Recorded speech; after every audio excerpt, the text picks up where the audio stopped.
안녕하세요. 좋은 하루 보내세요. 저희 채널이 마음에 드셨다면 좋아요와 구독 부탁드려요. 여러분의 응원이 힘이 된답니다. 자, 이제 실화를 하나 들려드릴게요. 내 이름은 박순자, 올해 70입니다. 나는 충청남도 예산의 작은 시골 마을에서 평생을 살았습니다. 남편 상철 씨와 결혼한 지 46년, 며칠 이상 떨어져 본 적이 없습니다. 밭일하고, 밥 짓고, 아이 키우고, 매일 동이 트면 일어나고, 밤에 개구리 울음소리가 들려야 불을 끄고 잠자리에 들었죠. 큰 돈은 없었지만 먹고 사는데 부족함은 없었습니다. 사람이 곁에 있는 한 따뜻한 밥 한 끼는 늘 있었으니까요. 하지만 반년 전 남편이 세상을 떠났습니다. 그날도 부엌 문가에 앉아 햇볕을 쬐며 생각 넣은 뜨끈한 동태탕이 먹고 싶다고 했었죠. 내가 시장에 다녀오니 남편은 의자에 쓰러진 채 눈을 감고 숨을 쉬지 않고 있었습니다. 그날부터 나는 혼자였습니다.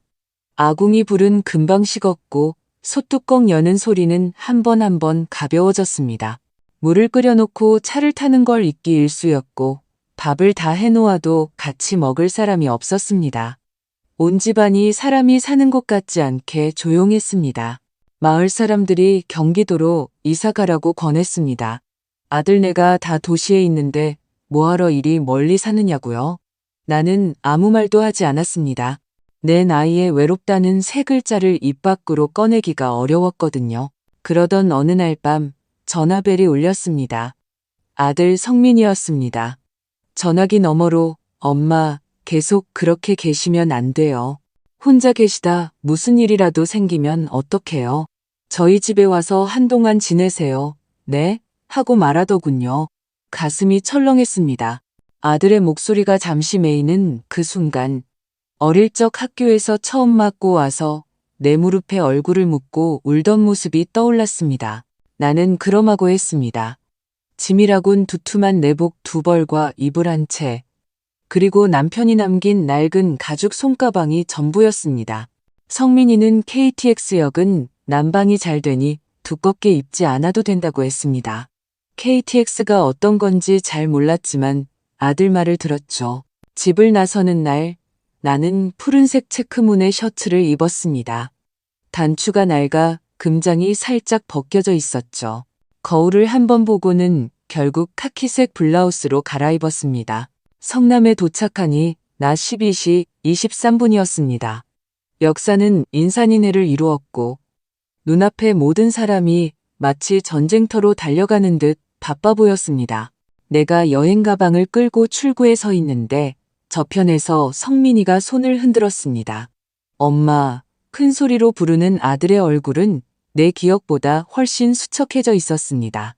아들은 나를 부축해 차에 태우며 오는 길에 멀미는 안 했냐고 물었습니다.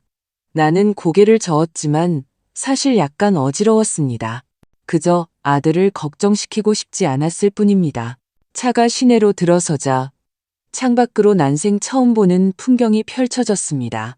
아파트는 벽돌처럼 빽빽했고 편의점은 가로수처럼 길모퉁이마다 불을 밝히고 서 있었습니다. 신호등에 맞춰 차들이 서고 움직일 뿐 누구 하나 서로에게 인사를 건네지 않았습니다. 익숙해지면 괜찮아요. 엄마, 여기도 사람 사는 정은 다 있어요. 성민이가 말했습니다. 아들 집은 오래된 아파트였습니다. 아들이 문을 열며 외쳤습니다. 유진아, 엄마 오셨어. 문이 열리자 단발머리에 옅은 립스틱을 바른 홈웨어를 입은 여자가 보였습니다. 내 며느리 최유진이었죠. 그녀는 웃으며 나를 맞았습니다. 어머니, 오랜만이에요. 더 젊어지셨네요. 나도 웃으며 답했습니다. 아니다, 쭈글쭈글한 무말랭이처럼 늙었지. 그녀는 웃으며 내 손을 잡아 집 안으로 이끌었습니다. 오래 계셔도 괜찮아요. 이제 여기가 어머님 집이나 마찬가지예요.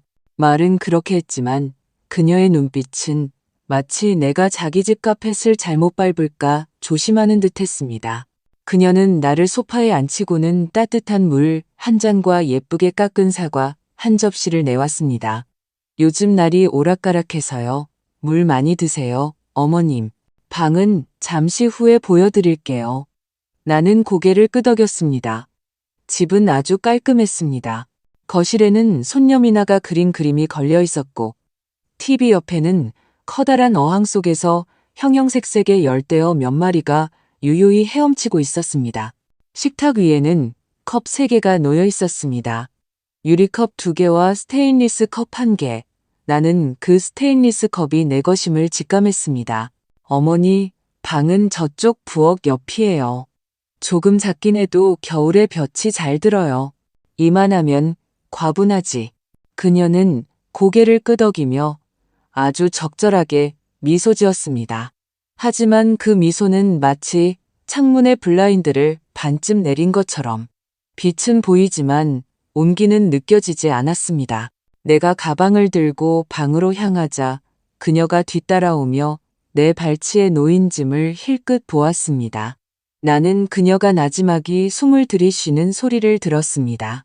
마치 어떤 물건을 어디에 두어야 동선에 방해가 되지 않을지 재는 듯한 숨소리였습니다.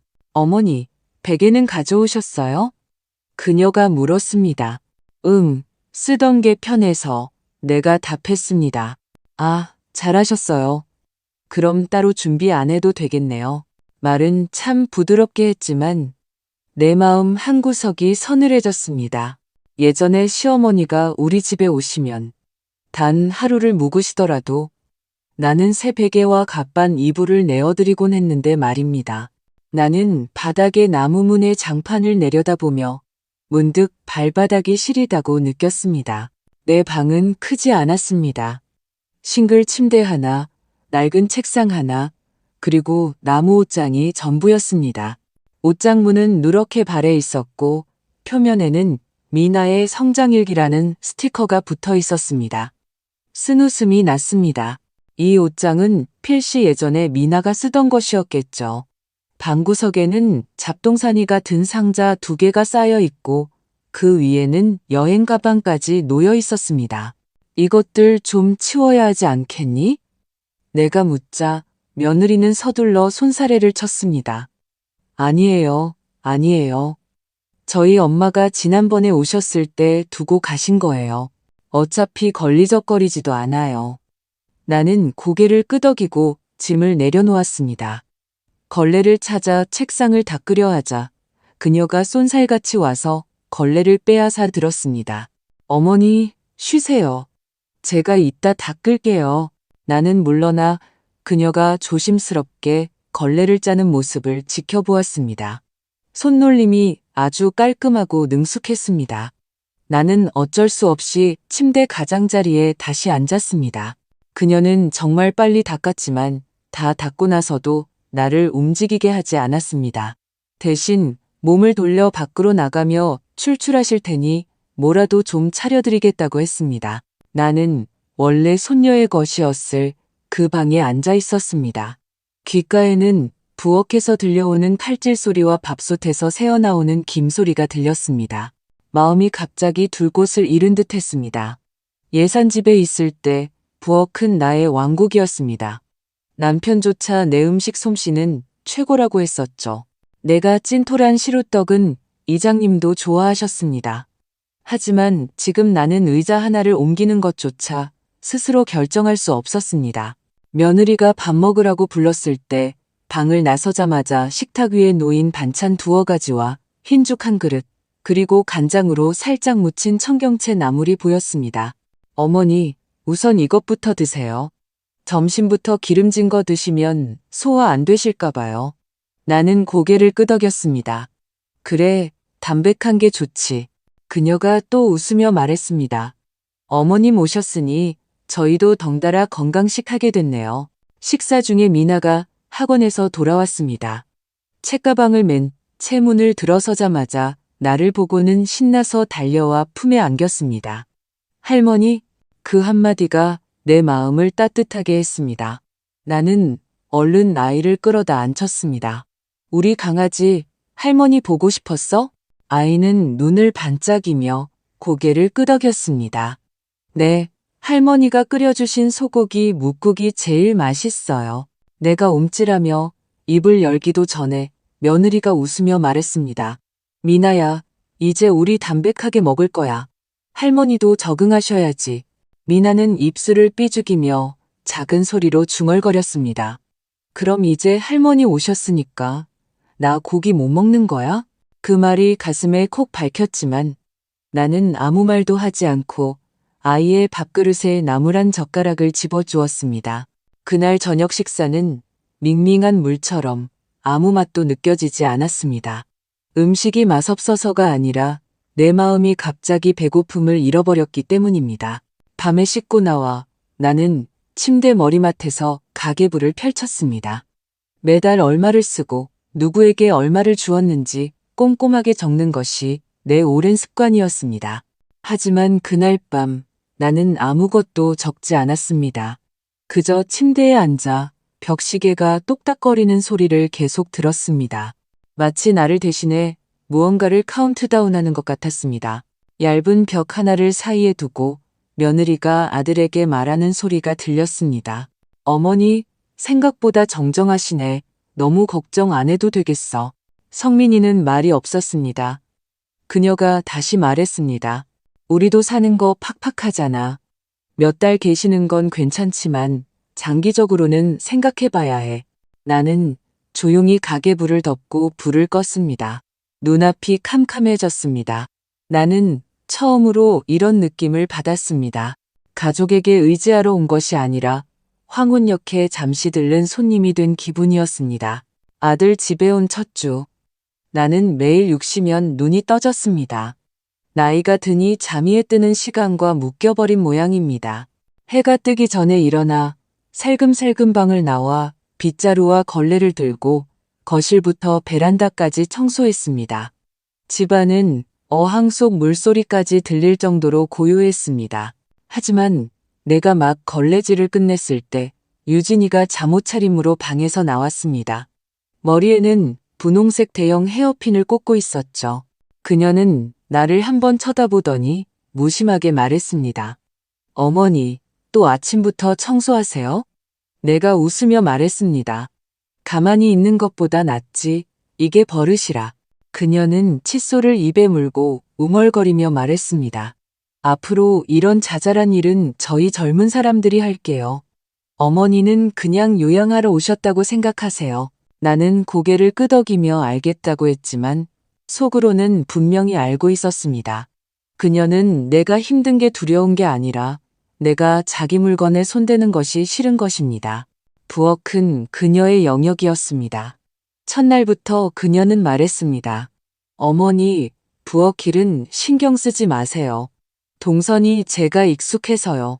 하지만 냉장고는 늘 텅 비어 있었고 달걀도 두세 알이 전부였습니다. 그녀는 간단하게 반찬 두어 게에 국 하나를 끓였고 대부분은 내가 밖에서 장을 봐와 채워 넣었습니다. 나는 외출할 때마다 돈을 조금씩 챙겨 나갔습니다. 시장 상인들은 나를 금방 알아보고 성민이 어머님 오셨네 하고 소리쳤습니다. 나는 웃으며 응대하며 어느 가게가 세일하는지 물어보며 장을 봤습니다. 처음 장을 보러 간 날 나는 45,000원을 썼습니다. 청경채, 표고버섯, 옥수수, 돼지고기, 그리고 미나가 제일 좋아하는 두부까지 샀죠. 집에 와서 반찬 3가지를 볶고 닭곰탕도 끓였습니다. 식사 시간에 유진이가 몇 숟가락 뜨더니 말했습니다. 어머니, 음식 정말 맛있네요. 근데 제가 요즘 콜레스테롤 관리 중이라 고기는 못 먹겠어요. 나는 즉시 젓가락을 멈췄습니다. 아, 그랬구나. 그럼 다음부턴 채소 위주로 할게. 그녀는 고개를 끄덕였습니다. 네, 저희 집도 이제 식습관을 좀 바꾸려고요. 단순할수록 건강하잖아요. 나는 아들 성민이를 쳐다봤습니다.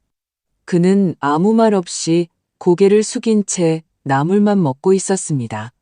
미나도 시무룩해 보였지만 나는 아무 말도 하지 않았습니다. 그날 이후 집에서는 정말 매일 나물과 두부만 먹게 되었습니다. 가끔 내가 부엌에서 요리하고 있으면 그녀가 방에서 영상 통화하는 소리가 들렸습니다.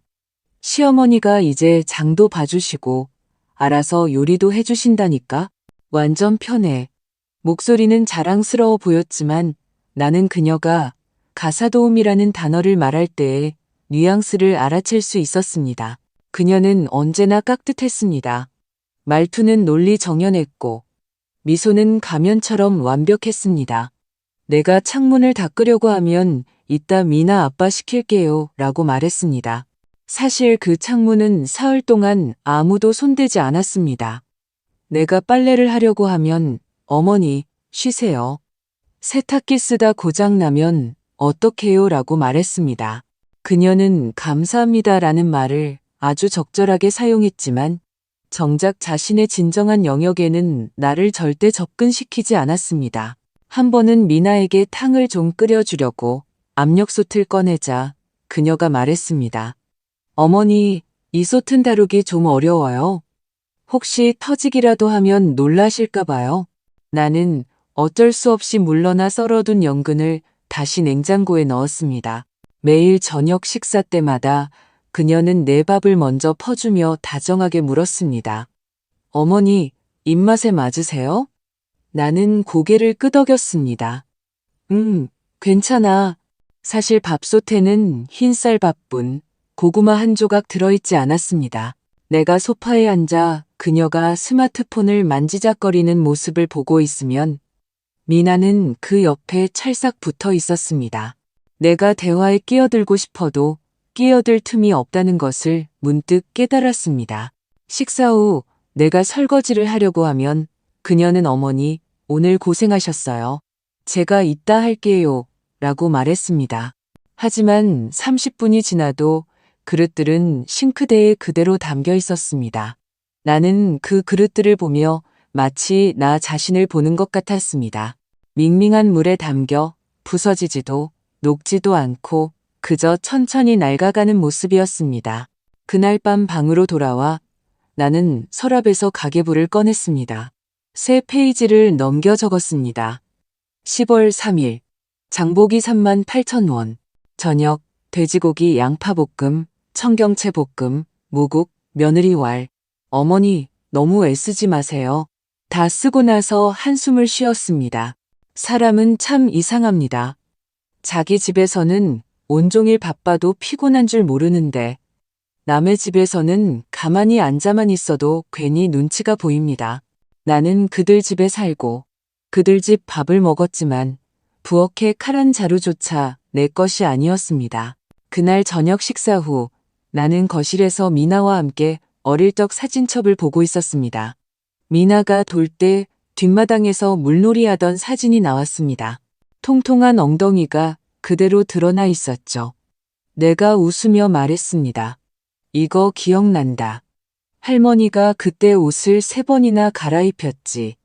내 엄마가 막 복직했을 때라. 유진이가 다가와 앨범을 힐끗 보더니 담담하게 말했습니다. 아, 그때요.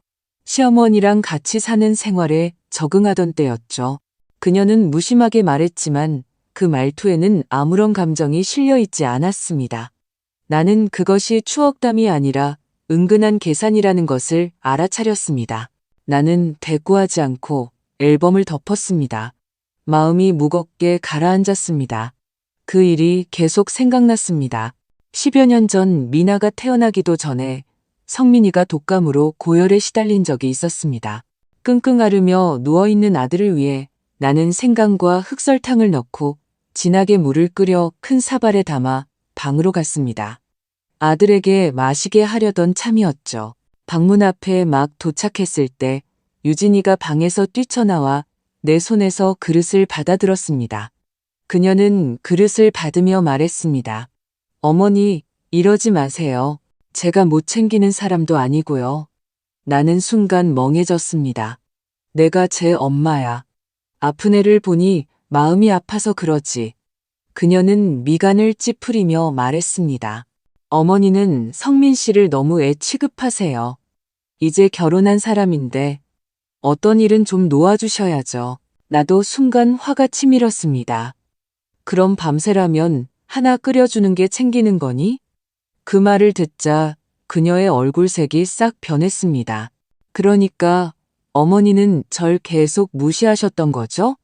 제가 이 집에 시집 와서 밥만 축내는 사람이라고 생각하셨던 거죠? 내가 언제 그렇게 말했니? 그래도 며느리 노릇은 해야 할 것 아니야. 그녀의 눈시울이 붉어졌습니다. 어머니는 절대로 아들을 놓아주지 않으실 거예요. 제가 성민 씨랑 제대로 살게 두지 않으실 거라고요. 언제나 저희 사이에 서 계시니 제가 어떻게 이 집에 들어오겠어요? 내가 입을 열기도 전에 그녀는 방으로 들어가 쾅소리를 내며 문을 닫아버렸습니다. 생강차가 바닥에 쏟아져 타일 위로 뜨거운 김이 피어올랐습니다. 나는 문 앞에 서서 마음이 혼란스러웠습니다. 그날 밤 그녀는 친정으로 가겠다며 문을 박차고 나갔습니다. 성민이가 뒤쫓아갔지만 잡지 못했습니다. 돌아온 아들은 내게 말했습니다. 엄마, 말씀 좀 그렇게 직설적으로 하지 마세요. 나는 차갑게 아들을 바라봤습니다. 나는 네가 아픈데 아무도 안 챙길까봐 그런 거다.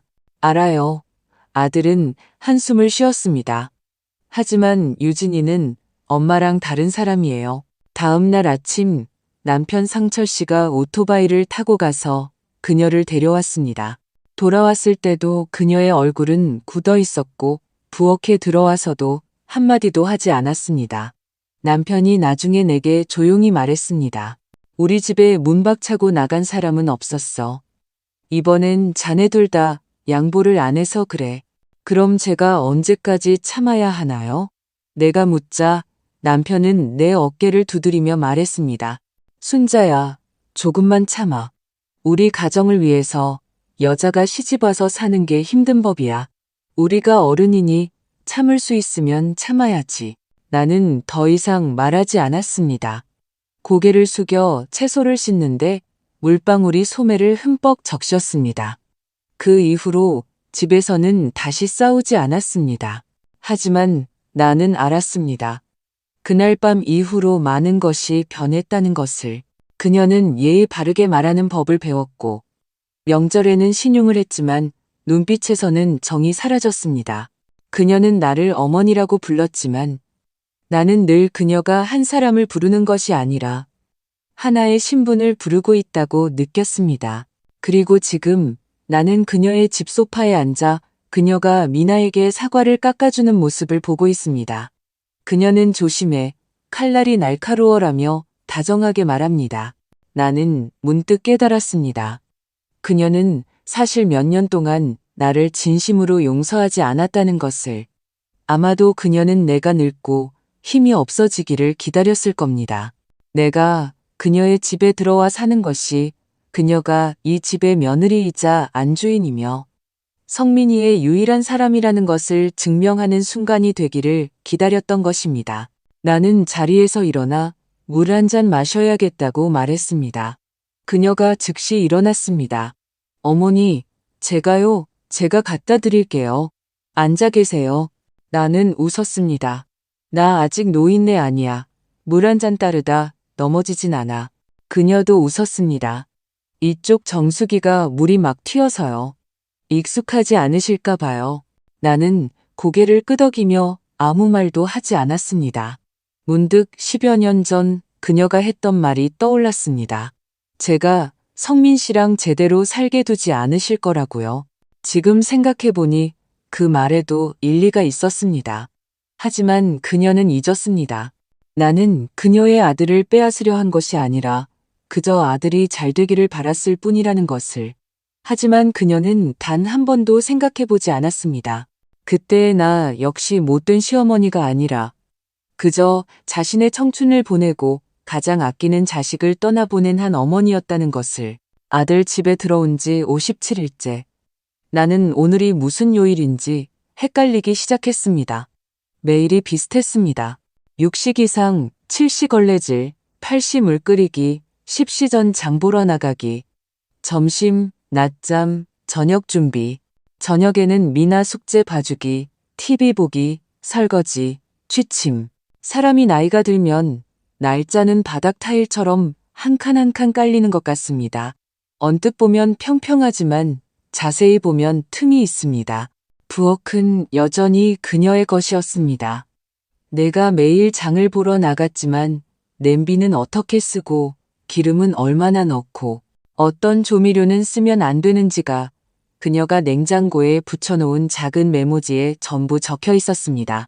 고지방 피할 것, 조미료 넣지 말 것, 양파 적게 넣을 것, 심지어 미나 편식 중 자극적인 식재료 줄일 것이라고 적힌 쪽지 아래에는 고추 그림의 동그라미가 쳐져 있었습니다. 나는 쓴웃음을 지었습니다. 이러다 내가 간장을 몇 방울 넣는 것까지 가게 수칙에 적어 놓을 판이었습니다. 장 보는 돈은 그녀에게 달라고 한 적이 없습니다. 매달 내 기초연금으로 80만 원이 나오면 그중 50만 원을 생활비로 떼어 놓았습니다. 일주일에 3번 정도 장을 보면 한 번에 평균 4만 원에서 6만 원이 들었습니다.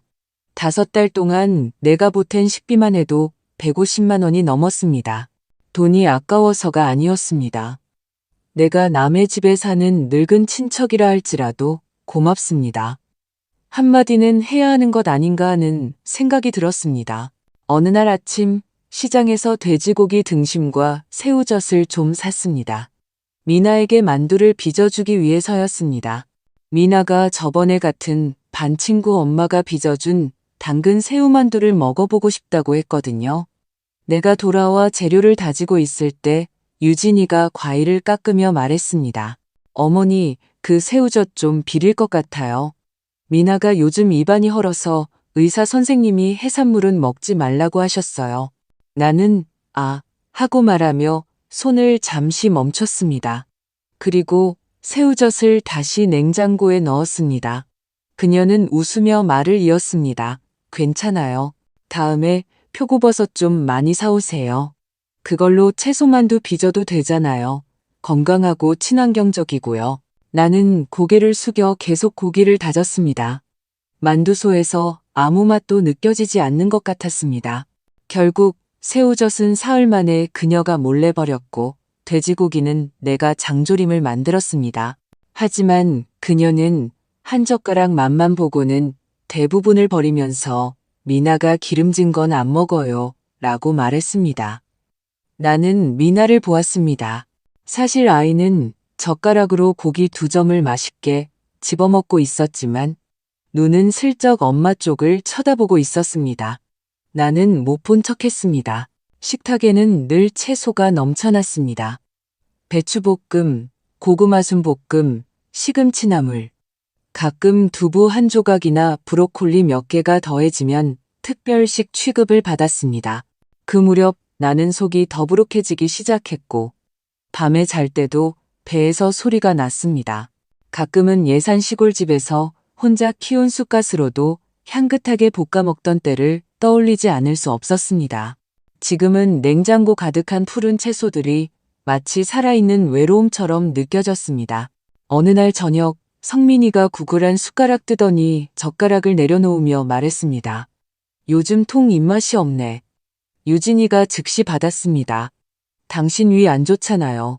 이렇게 먹는 게 제일 좋아요. 그러고는 나를 보며 말했습니다. 어머니, 힘드시죠? 요즘 집안일은 다 어머니 덕분이에요. 나는 웃으며 말했습니다. 괜찮아. 운동 삼아 하는 거지. 이 말을 할 때 나는 그녀의 눈빛이 살짝 흔들리는 것을 보았습니다. 마치 경계를 푸는 것 같았지만 나는 알고 있었습니다. 그것은 경계를 푼 것이 아니라 내가 부려먹어도 불평하지 않는 어른이라는 것을 확인하는 것이었습니다. 그날 밤 나는 TV를 보지 않고 방구석에 앉아 가계부를 펼쳤습니다. 예전에는 장보기 42,000원, 생선 사기 25,000원이라고 적었지만 이제는 아침 흰죽, 청경채, 점심 볶음밥, 두부, 저녁 쌀국수, 생선, 채소라고 적었습니다. 나는 장부를 기록하는 것이 아니라 나 자신이 아직 살아있다는 것을 상기시키고 있었습니다.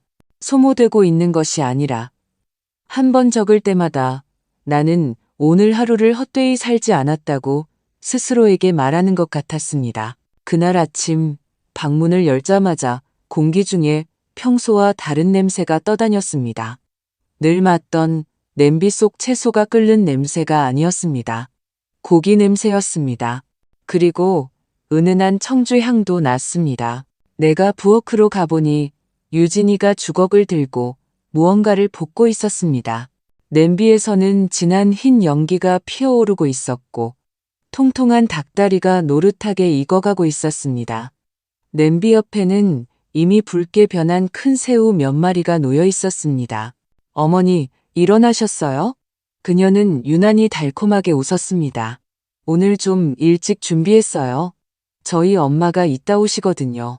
그녀는 아주 자연스럽게 말했습니다. 마치 이 맛있는 냄새가 자기 엄마를 위해 준비된 것이 당연하다는 듯이. 나는 고개를 끄덕이며 부엌 안을 힐끗 보았습니다. 싱크대 옆에는 냉동대구 한 팩과 갈비 한 상자, 그리고 관자 몇 꼬치가 놓여 있었습니다. 그녀는 덧붙였습니다. 어머니, 저번에 탕 드시고 싶다고 하셨잖아요. 이따 막 갈비탕 끓일 테니 어머님도 좀 드세요. 나는 그래라고 했지만 더는 말을 잇지 않았습니다. 점심때 유진이의 엄마가 오셨습니다. 깔끔한 옷차림에 과일 바구니를 들고 오셨죠. 문을 들어서자마자 내게 고개를 숙였습니다. 아이고, 말씀 많이 들었습니다. 미나 할머님이시군요. 나도 웃으며 답례했습니다. 네. 미나한테 얘기 들으니 지난번에 사부인 오셨을 때 아이가 무척 좋아했다더군요. 그녀의 엄마는 신발을 갈아 신으며 말했습니다. 어디요? 애를 워낙 잘 키우셨네요. 옆에 있던 유진이는 해물파전, 잡채, 그리고 내가 냄새만 맡아도 침이 고이는 갈비찜을 한 상 가득 차려냈습니다. 그녀의 엄마는 맛을 보며 감탄했습니다. 이야, 이 맛은 식당보다 낫다. 유진이는 의기양양하게 웃었습니다. 엄마, 맛있으면 많이 먹어. 앞으로 매일 해줄게. 아들 성민이도 모처럼 일찍 퇴근했고 미나도 밥을 2그릇이나 먹었습니다. 식탁에는 웃음소리가 끊이지 않았습니다. 유진이는 자기 엄마에게 반찬을 집어주고 국을 떠주고 휴지를 건네는 등 동작이 빠르고 살뜰했습니다. 나는 아무 말도 하지 않고 갈비탕 국물을 한 숟가락 떠서 삼켰습니다. 목으로 넘어가는 그 순간 속이 쓰려왔습니다. 식사 후 내가 설거지를 할 때 싱크대에 담긴 기름진 그릇들과 닭뼈, 생선가시, 새우 껍질을 보며 문득 착각에 빠졌습니다. 지난 5개월 동안 나는 다른 버전의 가정에 살았던 게 아닐까. 그 후 며칠 동안 매 끼니가 풍성하고 떠들썩했습니다. 생선, 새우, 갈비, 닭고기가 번갈아가며 나왔습니다.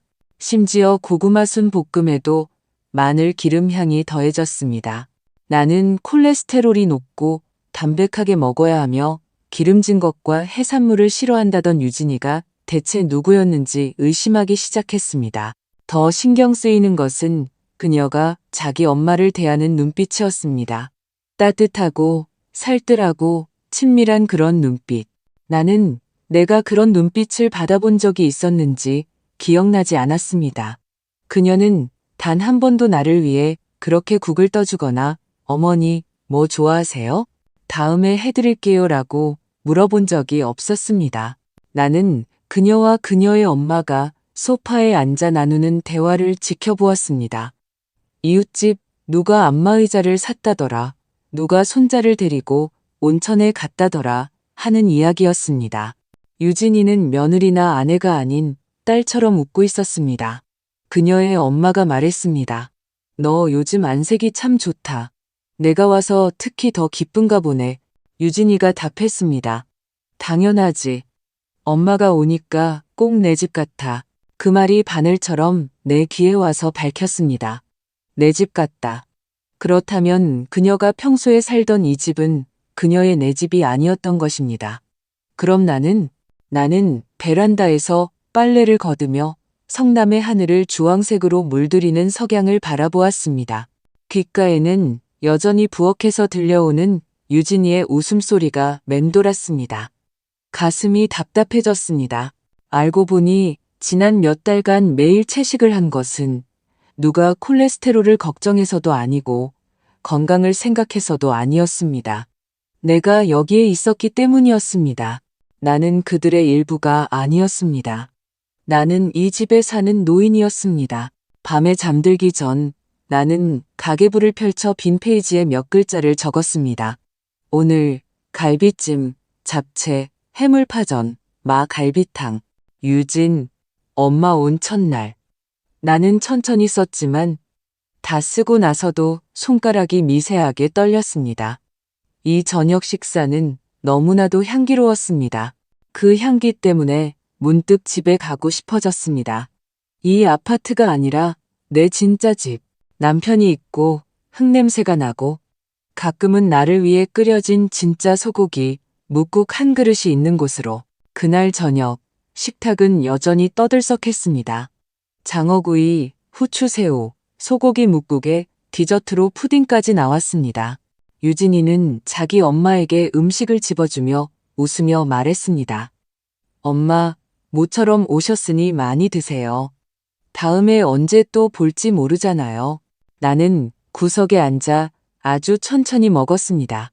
국이 너무 향긋해서 꿀꺽 삼키면 눈물이 쏟아질까봐 함부로 마실 수가 없었습니다. 식사 후 유진이가 설거지를 하고 성민이는 장모님과 베란다에서 이야기를 나누었습니다. 나는 소파에 앉아 미나의 숙제를 봐주었습니다. 아이는 젤리를 먹으며 숙제를 하고 있었습니다. 미나야, 오늘 아주 신났지? 내가 묻자 아이는 고개를 끄덕였습니다. 응. 외할머니 오셔서 제일 좋아. 외할머니 오시면 고기 먹을 수 있거든. 나는 씁쓸하게 웃으며 물었습니다. 그럼 친할머니 왔을 때는 집에서 고기 안 먹었어? 아이는 숙제를 고치며 무심코 대답했습니다. 응, 엄마가 할머니는 혈압 높아서 고기 드시면 안 된대. 나는 살짝 미간을 찌푸렸습니다. 엄마는 콜레스테롤 문제 있다고 하지 않았니? 아이는 계속 글씨를 쓰며 고개도 들지 않고 말했습니다. 아니, 할머니한테만 그렇게 말한 거야. 엄마랑 아빠는 원래 고기 먹어. 할머니 계실 때만 채식하는 거야. 내 손이 허공에서 멈췄습니다. 왜 그런지 알아? 나는 대화처럼 들리도록 목소리를 가다듬었습니다. 미나는 연필로 머리를 극적이며 말했습니다. 엄마가 할머니는 나이 드셔서 기름진 거 드시면 몸에 안 좋대. 그리고 할머니 오시고 나서는 반찬을 2배로 해야 해서 귀찮다고 했어. 엄마가 할머니 빨리 시골집에 돌아가셨으면 좋겠다고 했어. 말을 마친 아이는 자기가 무슨 말을 했는지 깨달았는지 갑자기 하던 것을 멈추고 나를 쳐다보았습니다. 그리고 조심스럽게 물었습니다. 할머니, 혹시 화나셨어요? 나는 몇 초간 멍하니 있다가 서둘러 웃으며 말했습니다. 아니야, 할머니가 그렇게 속 좁은 사람 아니야. 아이는 안심한 듯 다시 수학 문제를 풀기 시작했습니다. 나는 아이 곁에 앉아 있었지만 손은 계속 차갑게 식어갔습니다. 귀로는 똑똑히 들었지만 머릿속은 텅 비어버렸습니다. 마치 심장에 찬물을 한 바가지 들이붓고 목구멍까지 막아버린 것 같았습니다. 지난 몇 달간의 모든 식사가 떠올랐습니다. 내가 돈 주고 산 고기가 버려졌던 일, 집안 경제가 어렵다니 아무것도 묻지 않았던 일, 어머니는 쉬세요.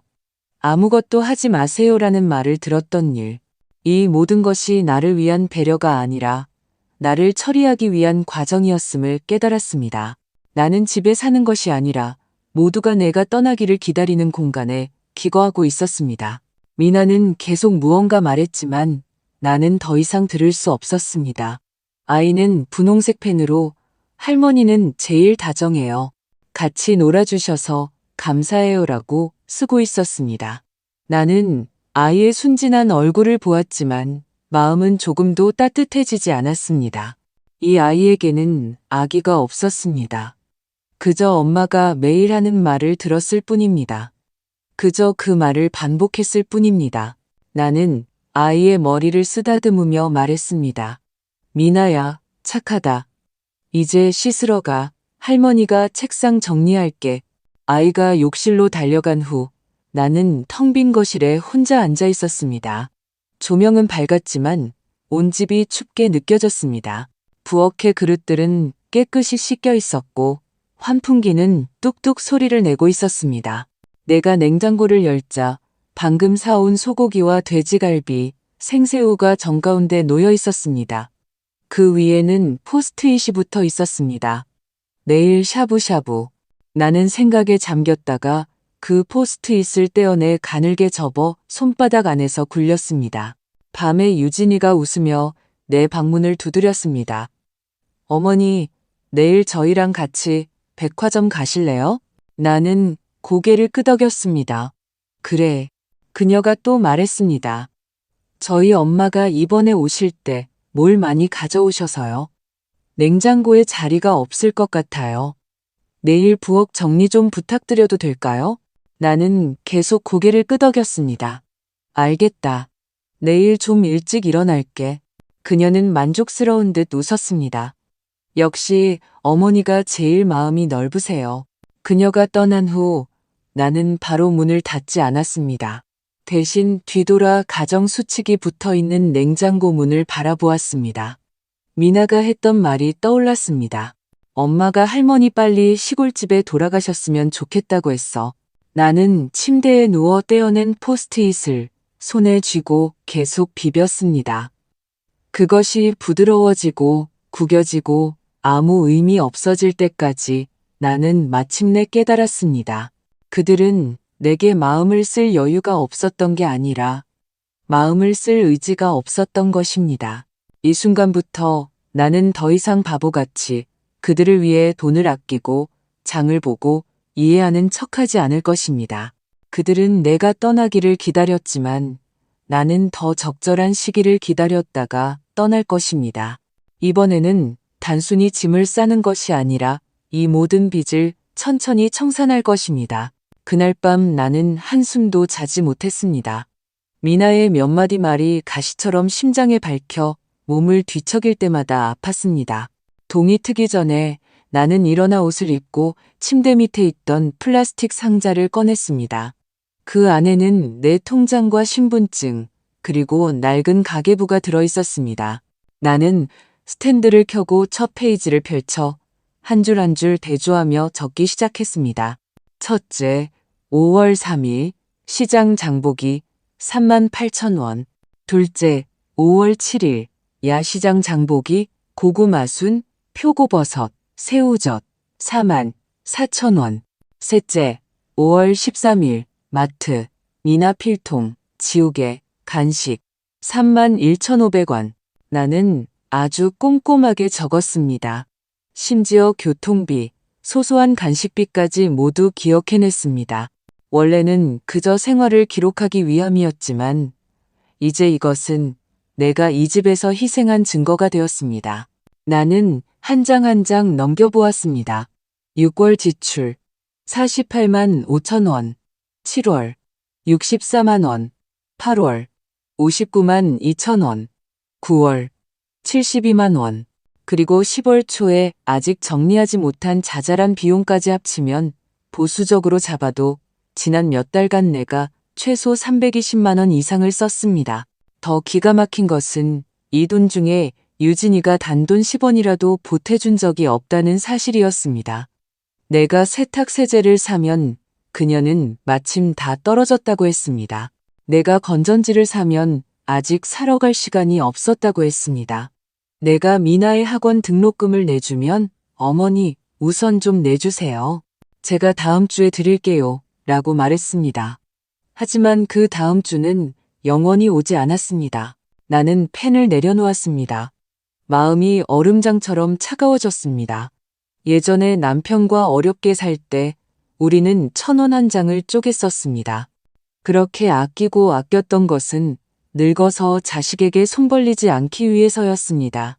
하지만 지금 나는 손을 벌리는 것이 아니라 자발적으로 갖다 바치고 있었습니다. 그들은 나를 마치 움직이는 ATM기처럼 여겼습니다. 스스로 걷지는 못하지만 청소도 하고 밥도 하고 돈도 내고 불평도 없는 기계. 나는 다음 페이지를 넘겨 그날 내가 새우젓과 돼지고기, 표고버섯을 샀던 기록을 보았습니다. 그 옆에는 유진왈, 새우젓은 우리 집에 안맞아라고 적혀 있었습니다. 나는 차갑게 웃었습니다. 안 맞고 말고의 문제가 아니었습니다. 내가 먹으면 안 되고 자기 엄마는 먹어도 되는 것이었습니다.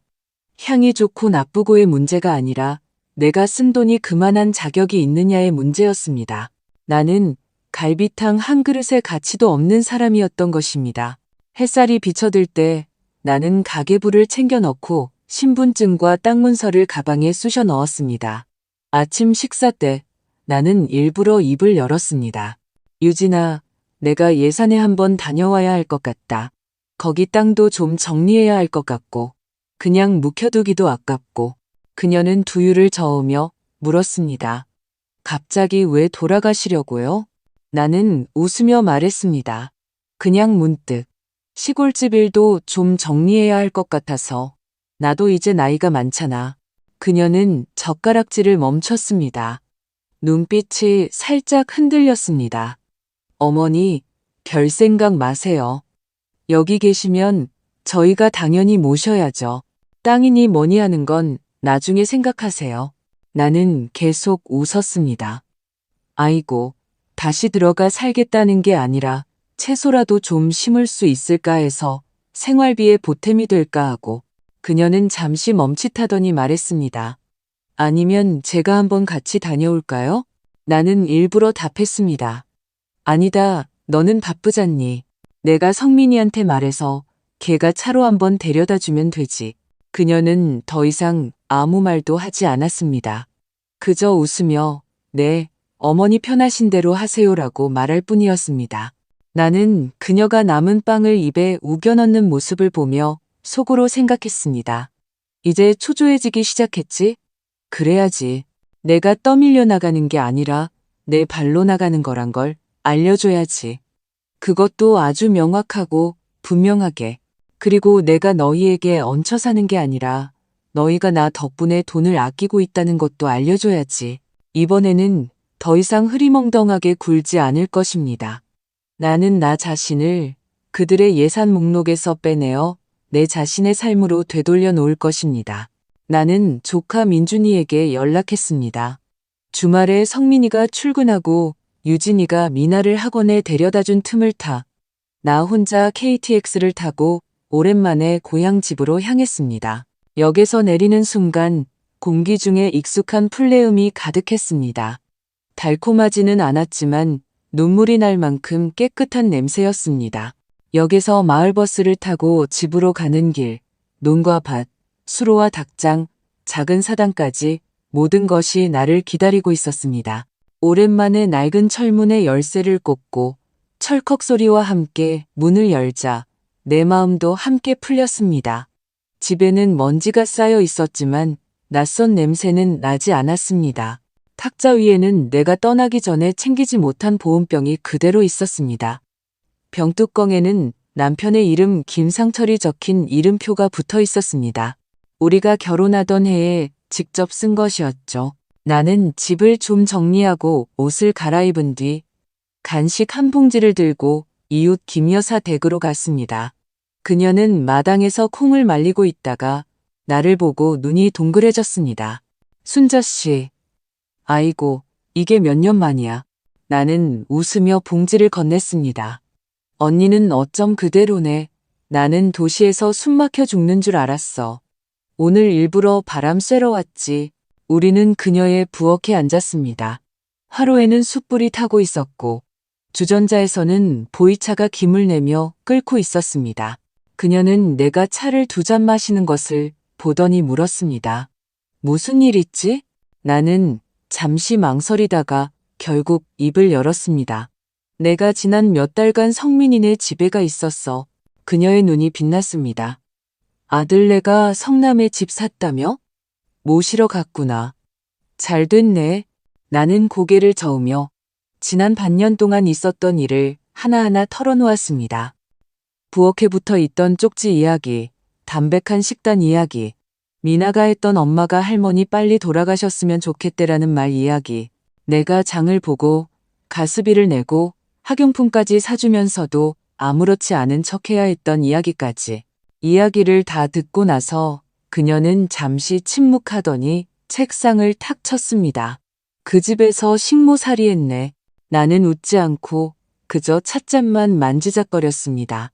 나도 내가 살뜰한 줄 알았지. 그녀는 코웃음을 쳤습니다. 살뜰? 살은 네가 찌우고 돈은 그들이 아꼈겠지. 나는 한숨을 쉬었습니다.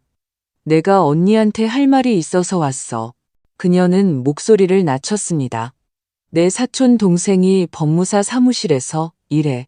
상속, 유언, 증여, 세금 문제 처리하는 사람들 많이 알더라. 늙어서야 땅 문제 미리 정리 안 해두면 죽고 나서 자식들이 3년은 싸운대. 나는 고개를 끄덕였습니다. 알아. 나도 그동안은 그렇게 빨리 처리할 생각 없었어. 근데 이제 마음 정했어. 그래. 그녀는 나를 똑바로 쳐다보며 말했습니다. 네가 진짜 늙은 게 아니라 더는 남의 돈줄 노릇하면 안 되는 거야. 나는 웃었습니다. 돈줄도 털리기 마련이지.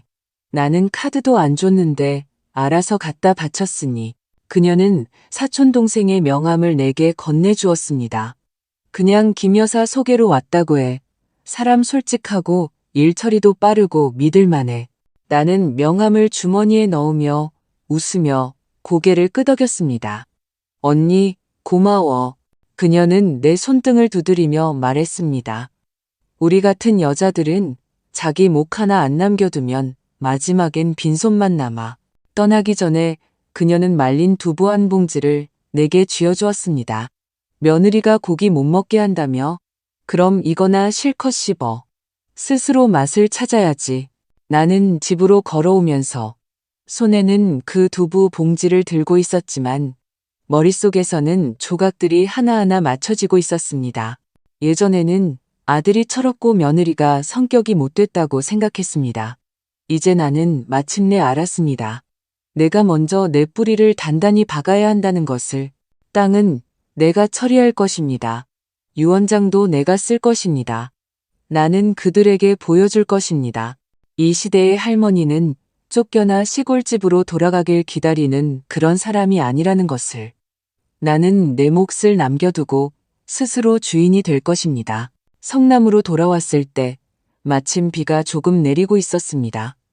내가 문을 열고 들어가자 유진이가 부엌 바닥을 닦다가 나를 보고는 아주 달콤하게 웃었습니다. 어머니, 비 오는데 장 보러 가셨어요? 나는 웃으며 손에 든 봉지를 흔들었습니다. 집에 채소가 없어서 미나가 요즘 만색이 안 좋은 것 같아 당근 닭죽 좀 끓여주려고. 그녀는 순간 멈칫하며 눈빛이 흔들렸습니다. 아이고, 닭은 너무 기름져요. 미나 요즘 시험 기간이라 담백하게 먹는 게 좋아요. 나는 고개를 끄덕였습니다. 괜찮아.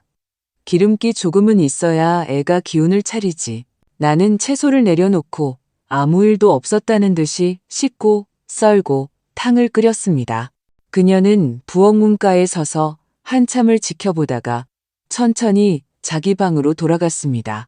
그날 밤 그녀는 말이 거의 없었습니다. 하지만 다음 날부터 상황이 달라지기 시작했습니다. 아침 식사는 달걀 부침과 두부전이었고 점심에는 닭고기 볶음면이 나왔습니다. 심지어 내가 좋아하던 피망 소고기 볶음까지 식탁에 올랐습니다. 유진이는 많이 먹지는 않았지만 계속 내게 음식을 권했습니다.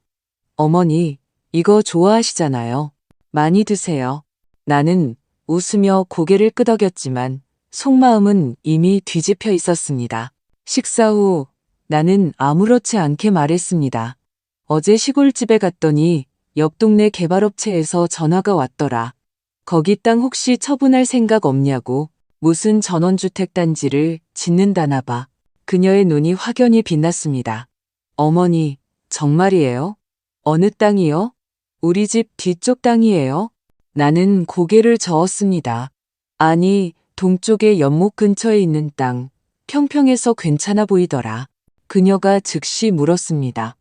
그래서 어떻게 말씀하셨어요? 나는 일부러 어리숙한 척했습니다. 집안 사람들하고 상의해봐야 한다고 했지. 미나 클 때까지 뒀다가 쓸까 싶기도 하고. 근데 사실 나도 나이가 많아서 이걸 누구한테 남겨줘야 할지 모르겠다. 그녀의 눈빛이 복잡해졌습니다. 미소에는 계산이 깔려 있었습니다. 어머니, 생각이 깊으시네요. 나는 고개를 끄덕이며 국물만 휘젓고 아무것도 신경 쓰지 않는 척했습니다. 그날 밤 나는 조카 민준이에게 전화를 걸었습니다. 민준아, 고모가 부탁할 게 있다. 너 시골에서 밭농사 좀 짓고 싶다고 했지? 고모 땅 중에 연못 옆에 있는 거 네가 쓸 거면 좀 싸게 넘겨줄게. 전화기 저편이 잠시 조용해졌습니다. 그의 목소리가 낮아졌습니다. 고모님, 정말이세요? 그럼 진짜지. 장난 아니다. 다음 날 우리는 만나기로 약속했습니다. 나는 그에게 부탁해 그가 아는 법무사 사무실을 통해 땅 문서를 확인하고 매매 계약서를 작성했습니다. 마을 이장님께 서명을 부탁해 증인으로 세웠습니다. 거래 가격은 시세보다 낮은 1억 원. 나는 이 돈을 벌려는 것이 아니라 안전하게 챙겨두려는 것임을 잘 알고 있었습니다. 나는 민준이에게 당부했습니다. 이 돈은 나눠서 고모 예산 농협 통장으로 보내라. 성남 통장으로는 보내지 말고 내 사촌형이 알게 하고 싶지 않다. 그는 고개를 끄덕였습니다. 고모님, 걱정 마세요. 양도 절차가 끝난 날 오후, 나는 고향집 나무 의자에 앉아 차를 마셨습니다. 햇살이 유자나무 잎사귀 사이로 비쳐 땅에 그림자를 드리웠습니다. 나는 문득 마음이 아주 편안해졌습니다. 적어도 이 땅은 이제 그들의 계산의 일부가 아니었습니다. 성남으로 돌아온 후 유진이의 태도가 변했습니다. 아침 식사는 오트밀과 견과류로 바뀌었고 점심에는 닭다리찜, 달걀찜, 생선탕이 자주 나왔습니다. 심지어 내가 평소에 아까워서 사지 못하던 참치 통조림까지 꺼내놓으며 남은 거라고 했습니다. 어느 날 그녀는 내 옆에 앉아 같이 TV를 보다가 문득 말했습니다. 어머니, 저도 요즘 시골 땅 뉴스 좀 보고 있어요. 거기도 나중에 오를까요? 나는 고개를 끄덕였습니다. 그럴 수도 있겠지. 나야 잘 모르지만 그녀는 멋쩍게 웃었습니다. 어머니, 그럼 그 땅은 어떻게 하실 생각이세요? 저희가 도울 일이라도 있을까요? 나는 속으로 차갑게 웃었지만 얼굴에는 온화한 표정으로 말했습니다. 아니다. 나도 아직 생각 중이다. 그녀는 더 이상 묻지 않았지만 그녀의 눈은 신문을 넘기는 내 손에서 떠나지 않았습니다. 나는 그녀가 이미 낚싯바늘을 물었다는 것을 알았습니다. 하지만 그녀는 몰랐습니다. 그녀가 문 것은 내가 아니라 내가 이미 안전하게 옮겨놓은 미끼라는 것을. 나는 조카 민준이와 다시 한번 고향집에 가기로 약속했습니다. 이번에는 쉬러 가는 것이 아니었습니다. 내 남은 인생길을 스스로 쓰는 일을 하러 가는 것이었습니다. 마을 이장님은 남편의 생전 친구였습니다. 그는 정직하고 신중한 분이었습니다. 내가 그를 찾아갔을 때 그는 단 한 가지만 물었습니다. 정말 이 결정을 하실 겁니까? 나는 고개를 끄덕였습니다. 제 나이 70입니다. 더 미루다가 병석에 눕고 나서 싸우게 하면 너무 늦지요. 우리는 민준이가 아는 역시 이 동네 사람인 법무사를 통해 마지막 남은 땅의 등기 절차를 밟았습니다. 땅을 내 개인 명의의 신탁 자산으로 변경하고 사용권은 나 자신에게 귀속시키되 사망 후에야 지정된 상속인에게 이전되도록 설정했습니다. 나는 아들 성민이를 수익자로 선택하지 않았습니다. 나는 이렇게 적었습니다. 본인 사망 시 유산은 지정된 유언 내용에 따라 분배하며 조카 박민준을 집행인으로 임명한다. 변호사가 증인으로 참석했을 때 물었습니다. 유언장에 배우자나 특정인을 배제하는 조항을 명시하시겠습니까? 나는 망설임 없이 똑똑히 썼습니다. 며느리 최유진은 본인 명의의 부동산 관련 사항에 일절 관여하거나 대리할 수 없다. 만약 본인에게 협박 또는 회유하여 문서를 변경하려는 시도가 있을 경우 즉시 관련 상속인의 자격을 박탈한다. 그는 고개를 끄덕였습니다. 아주 엄격하게 작성하셨군요. 나는 한 줄을 더 추가했습니다. 상속인은 본인 사망 후 직접 모든 장례 절차를 주관하고 장례식에 참석해야 한다. 어떠한 핑계로든 불참 시 상속을 포기한 것으로 간주한다. 이 조항은 성민이를 위한 것이었습니다. 만약 그가 나를 보내는 마지막 길조차 함께하지 않으려 한다면 나 역시 그에게 남겨줄 것이 없었습니다. 서류 작성을 마친 후 이장님이 내게 물었습니다. 아들에게는 알리실 겁니까? 나는 웃으며 말했습니다. 아닙니다. 그 아이는 바쁩니다. 걔 아내가 알면 더 복잡해져요. 우리 셋은 고향집 뒤편 텃밭가에 서 있었습니다. 나는 멀리 지는 해를 보며 말했습니다. 오늘부터 이 집에 오는 사람은 내가 초대한 손님이지 누군가의 당연한 권리가 아닙니다. 고향집을 떠나기 전 나는 서류를 민준이에게 맡기며 재차 당부했습니다. 절대 그들에게 보여주지 마라. 돈 이야기도 꺼내지 말고 모든 것이 그대로인 것처럼 행동해라. 그는 고개를 끄덕였습니다. 고모님, 걱정 마세요. 성남으로 돌아왔을 때 날은 이미 어두워져 있었습니다. 내가 비밀번호를 누르고 들어가자 유진이가 부엌에서 고개를 내밀며 아무렇지 않은 척 말했습니다. 어머니, 돌아오셨네요. 짐은 없으세요? 나는 웃으며 답했습니다. 그냥 집 한번 둘러보고 햇볕 좀 쬐고 왔어. 그녀는 잠시 머뭇거렸습니다. 거기 아무도 없잖아요. 빈집에 너무 오래 계시면 도둑 들어요. 나는 고개를 끄덕였습니다. 응, 그냥 잠깐 보고 왔어. 그녀는 두 걸음 다가와 목소리를 부드럽게 낮췄습니다. 어머니, 집 정리하신다고 하지 않으셨어요? 저랑 성민 씨가 가서 도울 일이라도 있을까요? 나는 살짝 웃었습니다. 아니다. 작은 일이라 민준이 혼자면 충분했어. 그녀의 얼굴이 순간 굳어졌습니다. 그리고는 즉시 말했습니다. 그렇죠. 민준이는 가족이니까요. 나는 그녀를 보며 웃었습니다. 마음속에는 더 이상 한 점의 의문도 없었습니다. 그녀는 내가 내 일을 정리하기 시작했다는 것을 알았지만 내가 얼마나 철저하게 정리했는지는 몰랐습니다. 이 집에서 아무리 주판을 튕겨도 내가 어둠 속에 숨겨둔 펜은 만질 수 없을 것입니다. 나는 낡은 열쇠 꾸러미를 손에 쥐고 조용히 방으로 돌아왔습니다. 모든 것을 다시 옷장에 넣었습니다. 방금 발급받은 유언장, 사본까지 자물쇠로 잠가 넣었습니다. 나는 죽음이 두려운 것이 아니었습니다. 다만 죽기 전까지 남의 돈줄 노릇을 하는 것이 두려웠을 뿐입니다. 이제 됐다. 나에게는 비장의 카드가 생겼다. 그날은 날씨가 맑았습니다. 햇살이 부엌 유리창 가득 쏟아졌습니다. 나는 아침 5시에 일어나 메뉴판을 한 페이지 가득 채웠습니다. 시장에 가서 가장 살이 오른 농어와 살아있는 대하, 돼지갈비 한 근, 그리고 가장 비싼 관자와 오골개까지 샀습니다. 나는 상인들에게 말했습니다.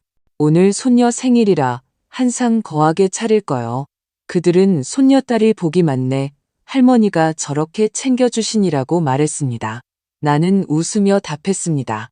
걔 복이 좋은지는 아직 모르고 할미가 정신을 좀 차려야지. 오후 내내 나는 부엌 문을 닫고 요리했습니다. 맛있는 냄새가 부엌에서 베란다까지 퍼져나가 건너편 이웃집에서도 창가에서 오늘 댁에 무슨 좋은 일 있어요? 라고 물을 정도였습니다.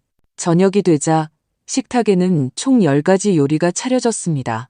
닭볶음탕, 농어찜, 관자구이, 소금새우구이, 동파육, 돼지갈비찜, 고구마 순볶음, 마늘 브로콜리 볶음, 그리고 오골개탕까지. 마지막으로 대추 생강차 한 그릇이 나왔습니다. 미나가 촛불을 끈 후 나는 잘라놓은 케이크를 건네며 웃으며 말했습니다. 내 할머니가 오늘 주방장이야. 전부 손수 만들었으니 평생 기억해라. 유진이가 말했습니다. 어머니, 정말 정성이세요. 미나야, 빨리 할머니께 감사하다고 해. 미나가 혀 짧은 소리로 말했습니다. 한문이 고맙습니다. 오늘 탕이 제일 맛있어요. 모두가 웃었고 나도 웃었습니다. 식사가 반쯤 진행되었을 때 나는 자리에서 일어나 방으로 가 두툼한 봉투 하나를 가져와 식탁 위에 놓았습니다. 내가 여러분에게 할 말이 좀 있다. 모두가 젓가락을 멈췄습니다. 나는 며칠 후에 시골에 내려가서 거기 집 좀 정리하고 쉬려고 한다. 유진이가 다급하게 말했습니다. 어머니, 누가 무슨 말 했어요? 오해하지 마세요. 저희는 어머니 계시는 거 아무렇지도 않아요. 나는 그녀를 쳐다보며 평온한 목소리로 말했습니다. 너희들 문제가 아니다. 나도 늙었으니 언제까지 남의 집에 얹혀 살 수는 없지.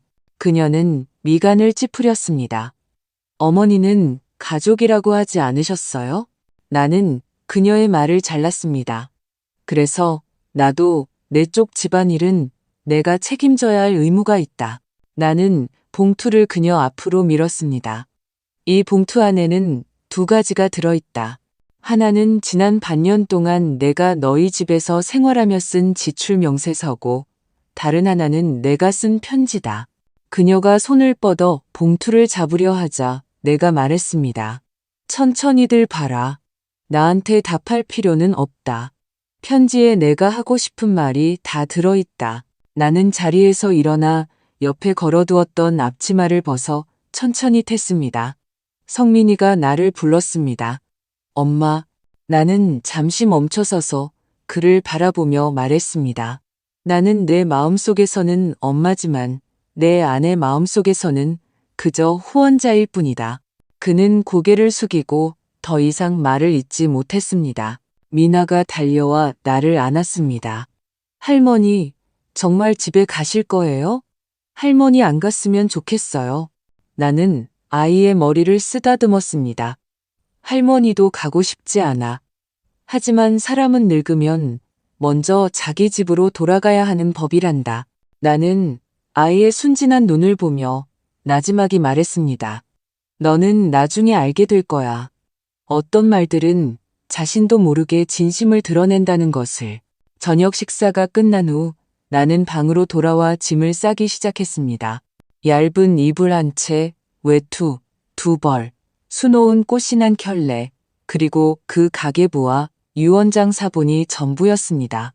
나는 열쇠를 문 옆 작은 탁자 위에 놓았습니다.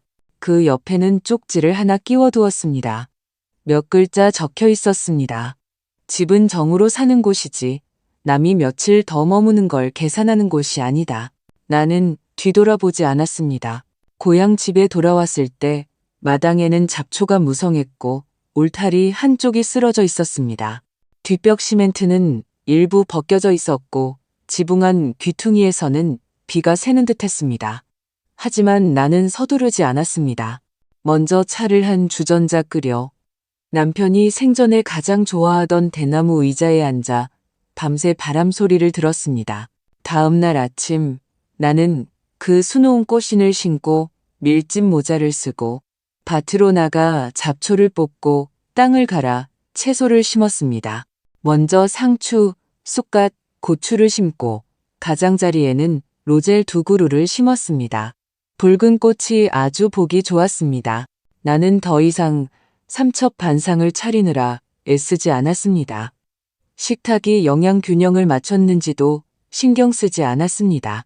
오늘 고구마가 먹고 싶으면 고구마를 쪘고 내일 장조림이 먹고 싶으면 간장물을 한 솥 끓여 달걀에 금이 갈 때까지 졸였습니다. 김 여사는 이틀에 한 번꼴로 따뜻한 두유 한 봉지를 들고 와서 수다를 떨었습니다. 그녀는 자기 막내딸 시어머니가 얼마나 까다로운지에 대해 떠들었고 나는 과일을 깎으며 듣기만 했습니다. 가끔 웃기도 했죠. 그녀가 말했습니다. 지금 보니 도시 있을 때보다 훨씬 정신이 맑아 보이네. 내가 말했습니다. 지금은 내 지붕 아래서 사는 거니까. 남의 처마 밑에서 숨어 사는 게 아니고. 전화가 몇 번 울렸습니다. 성민이었습니다. 나는 받지 않았습니다. 사흘 뒤에 문자가 왔습니다. 엄마, 미나가 엄마 많이 보고 싶대요. 나는 한참을 생각하다가 이렇게만 답장했습니다. 나는 잘 있다. 미나한테 국 많이 마시고 편식하지 말라고 전해줘. 그날 밤 나는 편지지 한 장을 꺼내 천천히 미나에게 편지를 썼습니다. 우리 미나 할머니 보고 싶다는 말 들으니 할머니도 웃음이 나는구나. 그거 아니? 할머니는 젊었을 때 외로움을 정말 많이 탔단다. 결혼 첫 해에 할아버지가 군대에 가셨을 때 나 혼자 낡은 집에서 등잔불 하나 켜고 밤을 보냈지. 하지만 말이야, 사람이 자기 자신과 함께 사는 법을 배우면 혼자인 게 그렇게 두렵지 않단다. 너도 나중에 커서 어디를 가든 밥은 꼭 챙겨 먹고 말은 진심으로 하고 돈은 네가 쓸 만큼은 꼭 남겨두렴. 그리고 남이 너에게 친절하다고 해서 그들이 너에게 진심이 있는 건 아닐 수 있고 남이 너에게 차갑다고 해서 어쩌면 그저 네가 먼저 말을 걸어주길 기다리는 걸지도 모른단다. 할머니는 지금 아주 잘 지내. 매일 채소 키우고 밥 짓고 햇볕 쬐면서 너도 아주 많이 보고 싶다. 방학하면 할머니 집에 놀러 오렴. 할머니가 팥죽 끓여줄게. 편지 봉투를 붙이고 나는 마을 입구 우체통에 직접 가서 넣었습니다. 그날 저녁 나는 대나무 건조대에 말려둔 두부를 걷었습니다. 뒷마당에 서니 해가 마침 지붕 끝에 걸려 있었습니다. 마치 떠나기 싫지만 더는 머물지 않으려는 오랜 친구 같았습니다. 텃밭의 작은 고추는 붉게 익었고 쑥갓은 첫 줄기를 뻗어 올렸습니다. 바람이 나뭇가지를 흔드는 소리가 마치 누가 창밖에서 내 이름을 부르는 것 같았습니다. 나는 뒤돌아보지 않았습니다. 그저 그 주황빛 하늘을 바라보며 천천히 읊조렸습니다. 내 남은 인생 가치 없는 사람에게 주지 않으리. 박 여사님의 선택. 여러분은 어떻게 보시나요? 그녀는 반년 동안 묵묵히 헌신했습니다. 장보고, 밥하고, 빨래하며 모든 것을 다했지만 돌아온 것은 차가운 말과 교묘한 회피, 심지어 생활비를 아끼기 위한 존재로 취급받는 것이었습니다. 그녀는 몰랐던 것이 아니라 그저 말하지 않았을 뿐입니다. 하지만 모든 것을 간파했을 때 자신만의 방식으로 자기 몫을 챙기기로 선택했습니다. 어떤 이는 그녀가 현명하다고 하고 어떤 이는 너무 냉정하다고 생각할지도 모릅니다. 만약 당신이 그녀였다면 어떻게 했을까요? 그녀가 한 일이 옳다고 생각하시나요? 아니면 아들에게 다시 한번 기회를 주어야 했을까요? 혹시 비슷한 상황을 겪었거나 주변에 그런 대우를 받은 분이 있나요? 노년의 어른들이 자신의 선한 마음이 이용당하는 도구가 되지 않도록 어떻게 스스로를 지켜야 한다고 생각하시나요? 저희는 여러분의 의견을 듣고 싶습니다. 사람마다 다른 경험과 다른 감정을 가지고 있습니다. 어쩌면 당신의 한마디가 다른 사람들에게 새로운 생각을 가져다 줄 수 있습니다. 지금 바로 댓글창에 여러분의 관점을 남겨주세요. 저희는 모든 댓글을 소중히 읽겠습니다. 만약 이 이야기에 공감하셨다면 저희 채널을 구독하고 당신이 아끼는 가족과 친구들에게 공유해주세요. 여러분의 모든 공유가 저희에게는 가장 큰 힘이 되며 더 많은 사람이 현실 속에서 결코 무시되어서는 안 될 목소리를 듣게 할 것입니다.